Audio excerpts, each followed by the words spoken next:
The king of Chimera in Africa was a proud and stern man, feared by all his subjects. One day, while sitting in his mud palace, surrounded by fawning courtiers and watched by a multitude of people who had come to see him, he was suddenly overcome by a sense of grandeur and loudly declared that he was master of the world and that all men were his servants. "You are mistaken," said a frail voice. "All men are servants of one another." A deathly silence followed the remark. The blood froze in the veins of the people assembled there.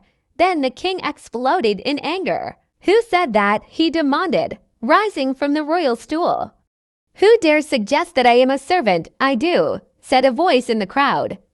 And the people parted to reveal a white-haired old man, leaning heavily on a stout stick. "Who are you?" asked the king. "I am Boubacar," said the man. "We have no water in our village.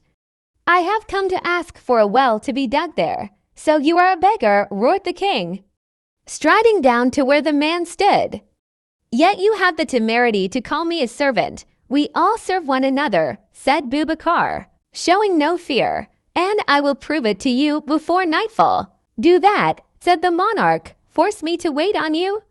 "If you can do that, I will have not one but 3 wells dug in your village. But if you fail, you'll lose your head." "In our village," said the old man, "when we accept a challenge, we touch the person's feet." "Let me touch your feet. Hold my stick." The king took the stick and the old man bent down and touched the monarch's feet. "Now you may give it back to me," he said, straightening up.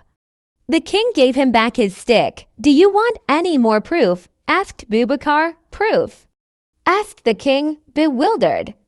"You held my stick when I asked you to and gave it back to me when I asked you for it," said the old man. "As I said, all good men are servants of one another." The king was so pleased with the royal servant Boubacar's wit and daring that he not only had wells dug in his village, but also retained him as an advisor.